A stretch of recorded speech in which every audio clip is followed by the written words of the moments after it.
A. Fox loves the lover of music. Being a role model, I'm sure you don't think of it as a writer or whatever the case may be, but you're doing some things that can really encourage a young black man out there today. Yeah, definitely. I've been blessed that there's a number of men, black and otherwise, that have really sold into my life for my entire life. Starting with my father. So, and then one of the great things about my dad was never intimidated by linking me to another man that can facilitate something better than he could. So there's like a link of men from my entire childhood, even up through as an adult, that has really poured into me. Bring nachos. They already know, my fans know we love to eat, okay? Lord, what was we talking about? Yeah, so you were talking about being a role model before you saw that delicious guacamole. The Angela Foxworth Show. Live outside. You are live on location with me, A. Fox, of Experience On Demand Television. Listen, I tell you guys all the time, you don't know where I'm going to show up and what great people I'm going to be showing up with. And today is no different. We are here at the Creekwood Tavern right here in Smyrna, Georgia. It is such a nice place. It's a great place to eat good food and have a good time. And listen, I'm here with an amazing R&B artist that I'm sure you guys already know about, Gareth Hunter. Let me tell you, it is an absolute honor to be here with you today. Well, thank you. So we're going to delve right in because let me tell you, first of all, I just got to say this. Your music is so sexy. Like, seriously, I know people have got, let me tell you, you know I'm going to keep it 100, okay? Yes, I know some folks have had some children on that music. I've heard that. Yes, it is like the days of old. It's a kind of R&B sound that we miss. We don't have anymore, and not to knock any of the new artists, the kids are doing their thing. I just don't know half of what they be talking about. Right, theirs is on a whole nother level, you know what I'm saying? Their kids get turned on a little bit more by, unorthodox stuff. Right. I'm at the age beating stuff up. Right. We done kind of got past all of that, and we're into that really intimate moments of, and I love what you said because I watched an interview that you did, and because we're gonna get into that about how you give us a lot of good commentary, but you said people love the idea now of being in love, right. And I absolutely agree. We are just tired of, getting married just for the sake of getting married. We're tired of doing everything status quo. It is time to live a romantic life, to know what it feels like to be intimate with someone. And that's very difficult to do in a time where you're trying to pay bills, you're taking care of business. Everything is so rush now. We just don't have the solidarity of just relaxing and enjoying things. So with that being said, I'm going to go back to the beginning before we tell them your new project. I want to know what inspired you, period, to even want to be a singer, to even be in this particular industry, and then why R&B? Well, a lot of people get confused. I'm actually not a singer. Oh, okay. I'm the producer, I compose the music, and I feature different vocalists. So the music that you're hearing, that's why you hear a man on one song, you hear a woman on another song. I write the music, I compose it, I produce it, and so forth, and I perform it. So that's been my gift to it. I can't carry a tune in a bucket, I've been told.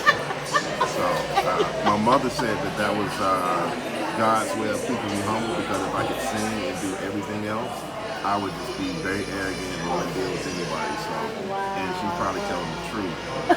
But the reason why I do what I do at this stage, it's more about understanding that good music doesn't sound good; it feels good, which lets you know that you're dealing with a spiritual dynamic.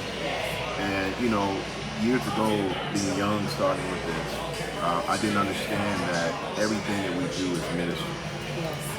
Even right now, we're ministering to one another. You being willing or desiring to interview me was a ministry uplift for me to let me know that I'm actually doing something right. So that's ministry. So understanding that everything that I do outwardly is touching someone intimately because they feel what I create. So going through a lot of things relationship-wise, my music reflects that. And I have been a failure in relationships. Wow. So understanding that and understanding that I don't want people to make some of the same mistakes that I've made. I put a lot of that in music form and let people hear it, and then with the videos to back it up, everything, connects. It tells a story Always, yes. of those things. So you see a bit of my history of different relationship situations I've had, and that's why I do it. That is absolutely amazing. And so with that being said, to get to that level and to be able to be that transparent, what was the passion initially like? What was the one thing that you said, okay, I've got to write this down? Was it the heartbreak? Was it just, something like, did you feel like something needed to evolve and change in your life that you wanted to go into this path? Right. For me, it was looking in the mirror and understanding that I wasn't all that crazy about what I saw. Seeing the mistakes that I made in the relationship, and saw that the biggest problem was not the other person, it was me. Which is the hardest thing to have to, go through in a relationship, because it is so easy. I always say it's both parties. You know what I mean? No matter how good a person is, if it doesn't connect, if it doesn't gel, then there's just an issue. But to be able to self-reflect, I think, is the most difficult part of healing when it's time to go to that next level, because if you can't acknowledge, your pain and what you've done, then, what is the point? You know what I mean? Right. So that's awesome, especially for a man. I'm not being funny, not knocking all the gentlemen out there, but it's a little bit more difficult for you guys to get, to that point where y'all say, hey, I made the mistake. Yeah, well, I think that's where music comes in handy for me, because music is to me, it's a feminine expression. It is. So being in that as a child up through as an adult, I've always been expressive. So going through certain things and understanding that I cannot change that other person at all.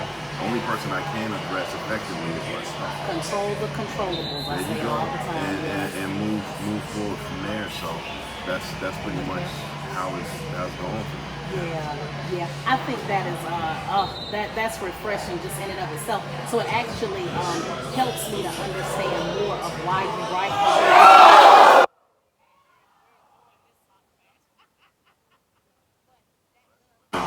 You know it, yes, USA.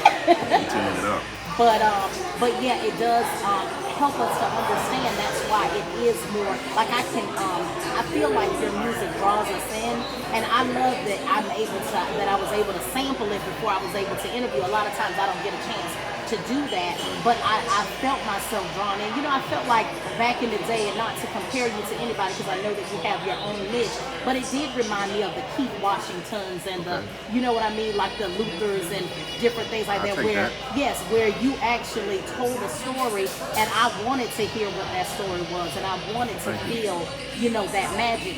So that is, in and of itself, is absolutely refreshing. And it's what's missing in music today. So I'm glad that you're taking a stand. So listen, I'm going to switch gears before we get into your current projects. So one thing I will say, and that I do know, is you do give a lot of commentary. Like on a daily basis, you give a lot of words of wisdom. And you tell people about certain things and different things that are happening, just period. You are considered a male role model. And more importantly, a black male role model. Oh, wow. And I bring this up simply because in media, which I tend on being responsible media, I want to be able to acknowledge the fact that black men who are doing absolutely extraordinary things that we do not see on regular mainstream television. So with that being said, I want to thank you for that. But how important is being a role model? I'm sure you don't think of it as a writer or whatever the case may be, but you're doing some things that can really encourage a young black man out there today. Yeah, definitely.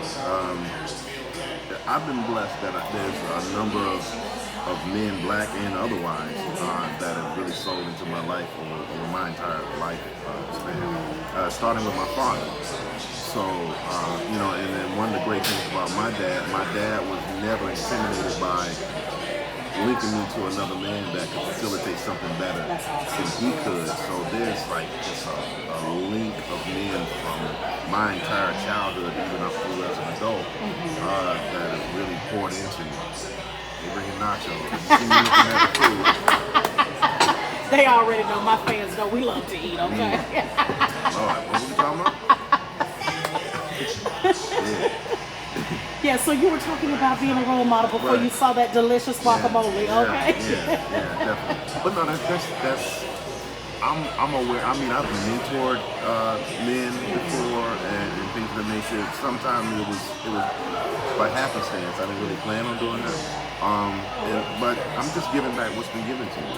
I've been very fortunate that the number of older guys that have, I mean, every aspect of life, whether it be high school, college, touring, it's always been older men that actually looked out for me. That's awesome. Yeah, and I know of a lot of circumstances where a lot of, especially young black men, didn't have that. They had the total opposite of dealing with predators when they're on the road and when they're doing certain things. And I've just been overly blessed with that, yeah. And that's wonderful because you're able to share that wisdom with the world.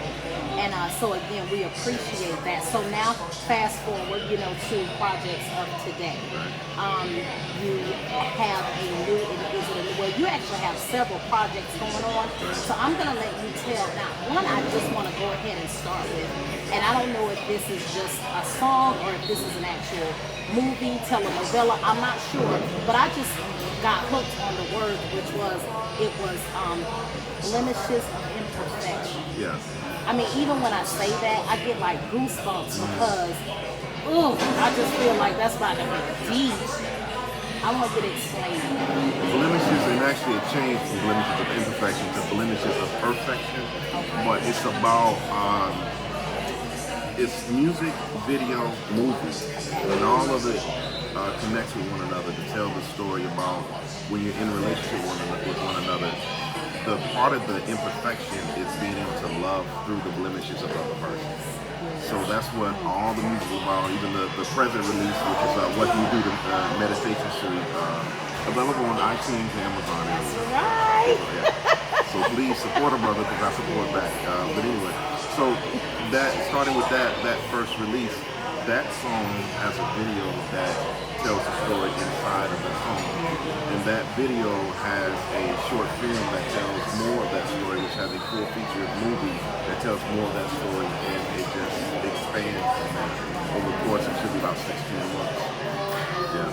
That is awesome. So with that being said, what is the message that you would like to relate to the audience about that? Because again, the words just are so rich. First of all, just to acknowledge the blemishes. See, I think that's the reality of relationships that we do not talk about.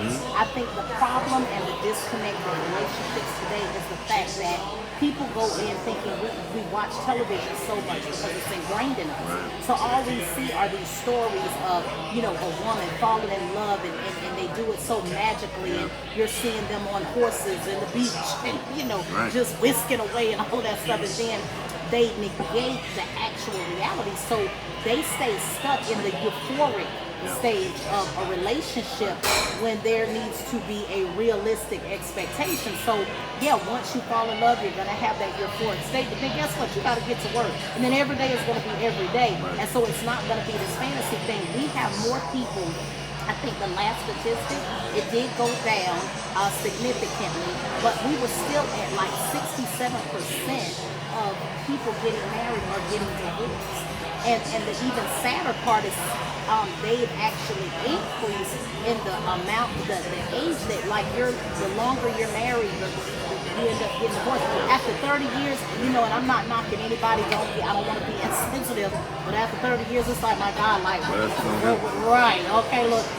I don't want to say you're stuck because I never want to tell anybody that, but it's just such a long timeline to know that this didn't work. Like, when did we not see this work?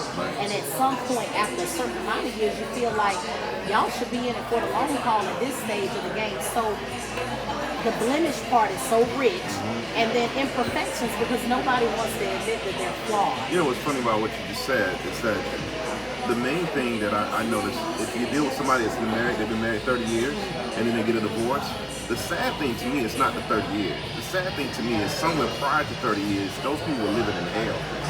So whether it be 10 years or 15 years and it's miserable, but you know, what I want people to get out of what I'm doing is two things: self-reflection and communication. If you can talk through it, you can walk through it. Yes, So it's always every failure relationship. If we talk about that we're going to do something after today, but neither one of us reach out and communicate about that, nothing is going to happen. So same thing with any relationship, especially a romantic relationship, you got to be able to communicate the good and especially the rough moments.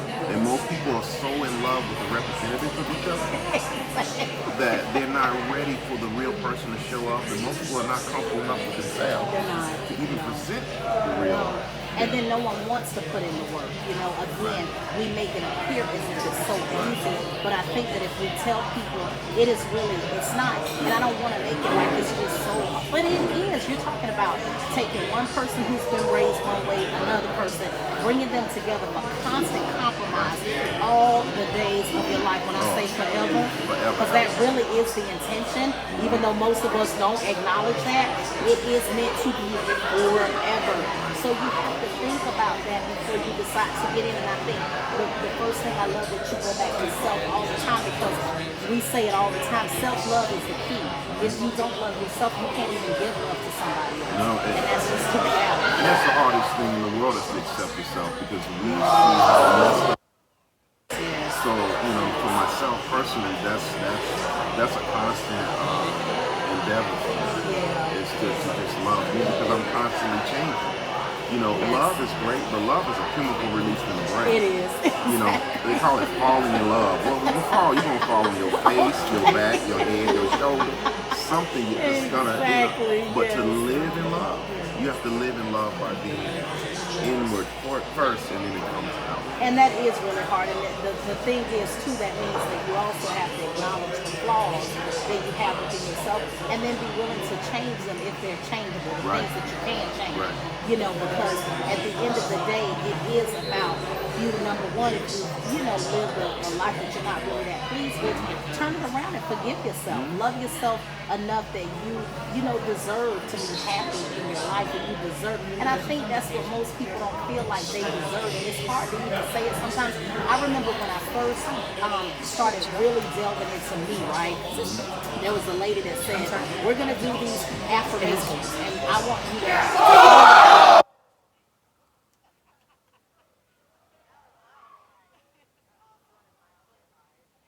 affirm, you know, these messages every day for 7 days. And it was just stuff like, I'm beautiful, look at me, or whatever. And do you know that the first day, like literally, I couldn't do that. And I thought to myself, I had to think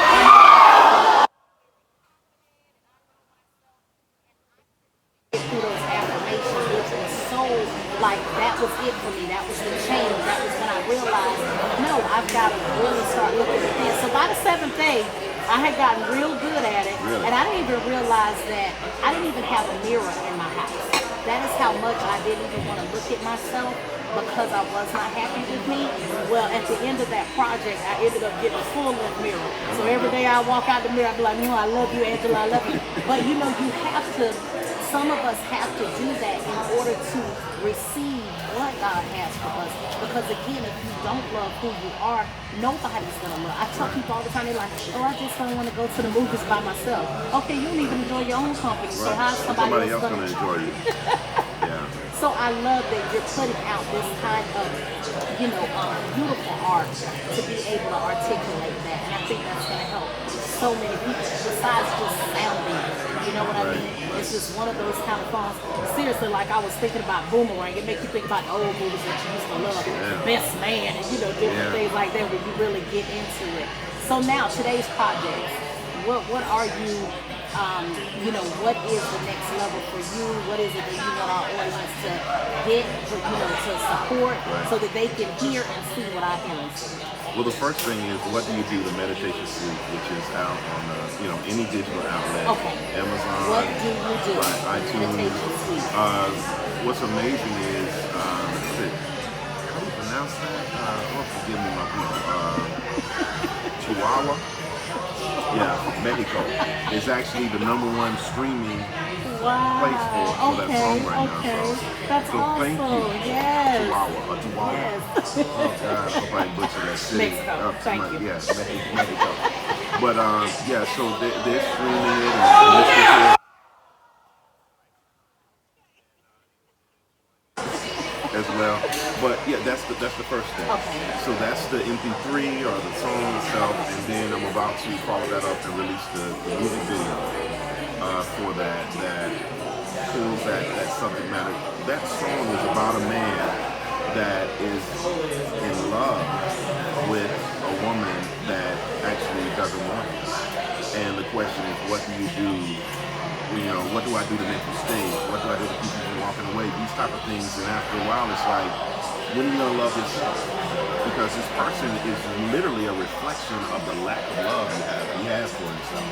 So just addressing that through song, and then with the video, addressing that through video, which the end of the video has a twist on it that most people won't see. But I love the male component of that. You know what I'm saying? Because most of the times that you hear that story, you hear that from a female perspective. Right. So to be able to, you know, really, you know, intimately get into a man's heart and soul, I think that's absolutely beautiful. And it's definitely a love story for the women, because they need to get a perspective and introspection on what exactly, you know, how it is that they don't really think. They don't know how to get a good man, know how he thinks sometimes, you know? Because a lot of times we really think we have the answers. We think you guys are so bad, you know? And you have the same internal struggles and issues that we have. We just don't talk about. Well, I think everybody wants love, but what most people don't do is find out what is your definition of love. Because my definition of love might be for me to beat on you a little bit every now and then, like you said. Or vice versa. I done took a couple of good licks from. Let me tell you, it's some women out there that are treacherous. Okay, and I'm one of those advocates that you put your hand on it and you get what you get. Okay, because excuse me, that goes both ways. You know what I mean? Yeah, I don't enjoy that. I mean, I definitely will move away. I think the last situation I had where a woman put her hands on me, that was the last time I saw her. I'm like, because that should be 200 something pounds. I can break you in half. And then of course, if the police show up, I'm going. You're going to be the one in trouble. Yeah, exactly. And I think that is the hard thing about, you know, males have to endure that. But I know someone personally that she literally beat him. It was not a, you know, we had a isolated episode. So it's very painful to watch a gentleman go through that, and for them to keep it secret because they never wanted anybody to know. And that's just so sad. You know, it's not that you scared. There's some chicks out here. Listen, y'all better be careful. There's some black widows out here. We'll mate and kill. Okay. That left hook is vicious. Okay. So do not take it lightly. Seriously. I actually was in a relationship where I would restrain the woman. And I remember one day I was going to the Georgia Music Awards, and the night before we had an argument about something, and she clawed my face. And I actually went to the wall. I put some makeup on to try to cover it up. I'm like, and the guy that took me, that we went to the award show together, he said, dude, that's not love. She just got mad. And, you know, but a lot of times men end up in those situations thinking that they can physically handle it.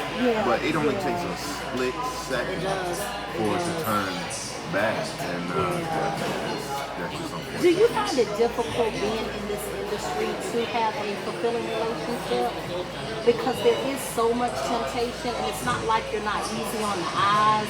You know, so do you have that, like I always tell people on this level, it is a much different level of responsibility that everybody would have to have, because I know that, and I'm probably going to get beat up for this, but it's going to be on one of my shows. We're going to be talking about, like, even with the athletes and, how, they're just always cheating. But to be honest with you, you got 100 to 1,000 women who are the best of the best, the creme de la creme of the baddest chicks in the world, and you want him to be able to abstain. The level of temptation is so much greater. So when you're married, there is this expectation, not that you should put up with just anything, but you do have to have the knowledge and the reality of, is this the life that I'm going to live? Not everybody's like that, but we can say the percentage is extremely low, you know what I mean, for those that can just abstain from that. I was raised as a musician. I mean, as a child. I mean, my first performance was like I was 4. So I was groomed very early on. Don't deal with these type of people. Women are gonna be after your money and this. So I was very well structured. Okay, in order to handle. I don't have any goofy stories. Yeah, I've had plenty of opportunities and all that. However, when I would come home from the road at 2 o'clock in the morning, I mean, I could have my pick of whatever you wanted. Exactly. So personally, in my personal life, I was different. So when I was married previously, I was unfaithful in marriage. Now when I went off and toured, when I did my production work and all that, on the money. That's my thing. If I was gonna make $3,000, I was gonna come home with all $3,000. So playing you don't around. want no distraction. Look, I've seen the guitarist coming back to the tour bus because he messed around with some chick and she robbed him that night. And then he married and gotta go home and explain to his wife why he ain't got no money. So I've seen that. I want to stay away from that. However, I wasn't groomed in life as a young man or even a boy. How precious my body is. That we're taught as men that we're gonna, or boys, we're taught to go get something. But we're not understanding that if we're a giver, then we're a gift. So, as I grew up and learned the consequence of my bad decisions in that marriage and so forth, I've learned that it's temptation. It's nice to look at it, but I also set boundaries in order. Like, for example, you came in today, there was a man with me. Yes. And he does security work. But one of the things he also secures is perimeters as far as what females around or whatever. Because I'm not here for that. So and then in my and neither am I. I'm very professional. Yes, she is. I've interviewed the most handsome men in the world, and not one have I ever wanted to sleep with. That's good. I'm about business. Yes, ma'am. And that's what everybody should do. Yeah, it really should. But, and I think that is actually what separates you in business too, because what I tell women all the time, being green in this industry, when we go to parties and men are like, oh, you're so beautiful and you're so this, okay, they're programmed to tell you that. Not that they don't feel like you look good, but okay, not that I would dog myself out, but in an industry full of some real divas, I'm not going to get so up in the air that I'm going to think, oh my God, he's speaking just to me. Don't be green. Do your business. They respect that. You know what I'm saying? I would rather be respected than lazy. And that's just the bottom line. And I tell you what, HIV, AIDS, and all that, God, don't especially here in Atlanta. On nobody because you're an entertainer.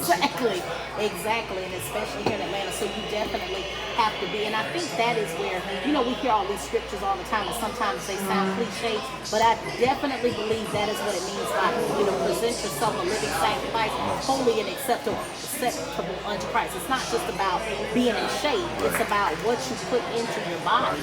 That includes men or women, so you have to be aware Well, of that. I tell young guys that it's 2 things. If you can control what goes in your body, alcohol, drugs, things of those natures, what you eat, and what comes out of your body, which is your seed. Because, look, I have got numerous gigs. Matter of fact, every major gig as a drummer that I've gotten, I was replacing a guy either going to, he OD on drugs, or he got locked up for child support. Every single major gig, I'm talking about high-level rock and roll Hall of Famer artists that I was working for, it was to replace a guy that got locked up for child support or he had a drug issue. So, you know, I tell guys all the time, if you control what goes in your body and what goes out, you can be successful. The moment you lose control of that, it's a wrap. Thank you for the gift. Yes,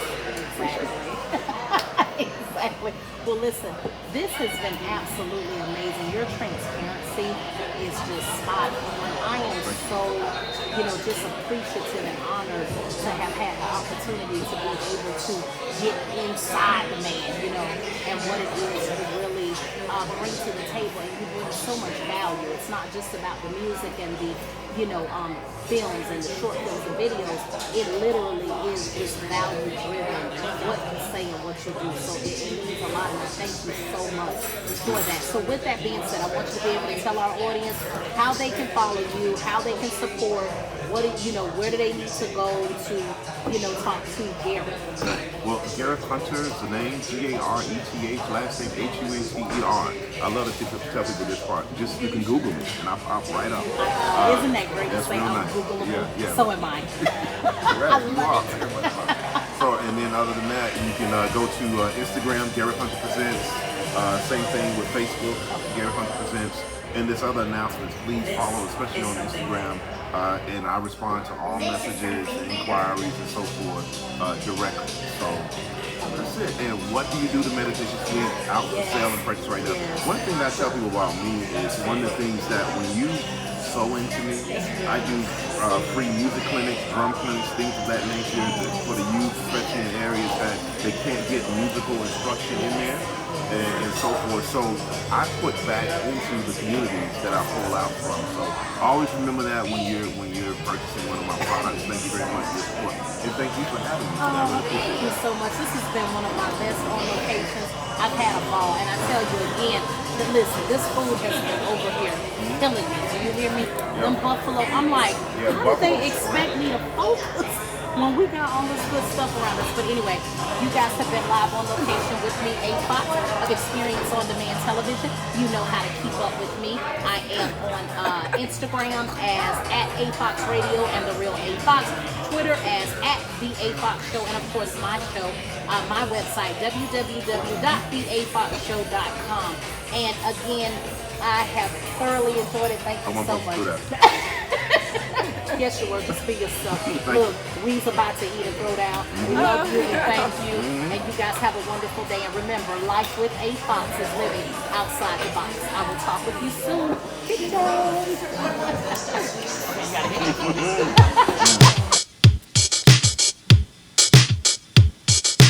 Living outside the box. A Fox. Living outside the box with A Fox. Living outside the box. A Fox. Living outside the box with A Fox. Living outside the box. A Fox. Living outside the box with A Fox. Living outside the box. Yeah.